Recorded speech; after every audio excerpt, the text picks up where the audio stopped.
झारखंड विधानसभा की याचिका समिति बोकारो दौरे पर।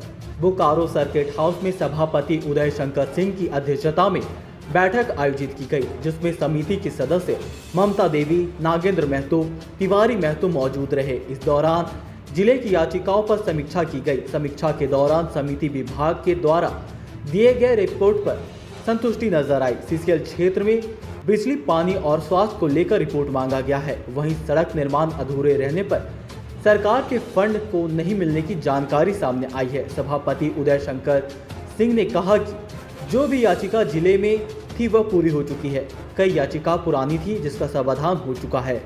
सदस्य ममता देवी ने बताया कि सीसीएल क्षेत्र में लोगों को सुविधा नहीं मिल रही है। बिजली को लेकर बातें सामने आई है। सीसीएल प्रबंधन से रिपोर्ट मांगी गई है। वहीं सदस्य नागेंद्र महतो ने कहा कि रिपोर्ट में सड़क निर्माण अधूरा दिखाया गया है, लेकिन फंड नहीं मिलने की बात भी सामने आई है। सरकार को इस विषय में रिपोर्ट देंगे ताकि फंड जल्द से जल्द मिले और कार्य पूर्ण हो सके। मुआवजा हो गया, गाडवाल के मामले थे वो पंचायत समिति के फंड से कर दिया गया। यहाँ पर कई ऐसे कंपनीज हैं जहां पर ये इश्यूज आ रहे थे कि उन लोगों ने पुनर्वास नहीं दिया, मुआवजा नहीं दिया। तो इस तरह की थी, तो सभी लोगों ने रिपोर्ट दिए हैं। कई जगह पर था कि जैसे बिजली की समस्या थी, सीसीएल से क्षेत्र यहाँ पे भी है और सीसीएल का जो रेडियंस होता है कि भाई 10 किलोमीटर है या 15 किलोमीटर है, आप वहां पर जो सुविधाएं आपको देने का है, या वो बिजली है, स्वास्थ्य है या पेयजल है, तो बिजली को लेकर के स्पेशली वहां पर एक प्रश्न आया हुआ था जिसको लेकर के रिपोर्ट मांगा गया है कि सीसीएल आप अपना रिपोर्ट दें कि आप यहाँ पे बिजली किस तरह से उत्पादित कर रहे हैं और बिजली किस तरह से दे रहे हैं।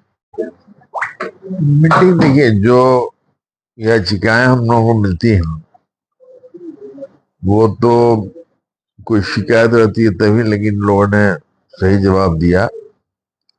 और चूंकि कंप्लेन तो पुराने रहते हैं तो बहुत सारे रिप्लाई थे जिसमें कि डिपार्टमेंटल जो वर्क है वो हो चुका है, तो उसमें क्या कहा जा सकता है।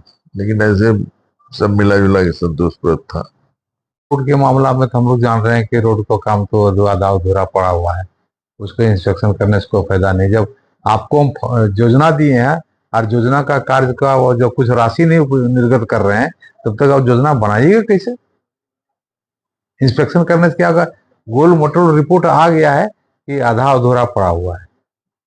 अब इस संदर्भ में हम लोग बात करेंगे सरकार से कि इसको कैसे भरपाई किया जाए। जो रोड बन रही है इसको कम से कम तत्परता से दिखा करके इसको काम को किया जाए।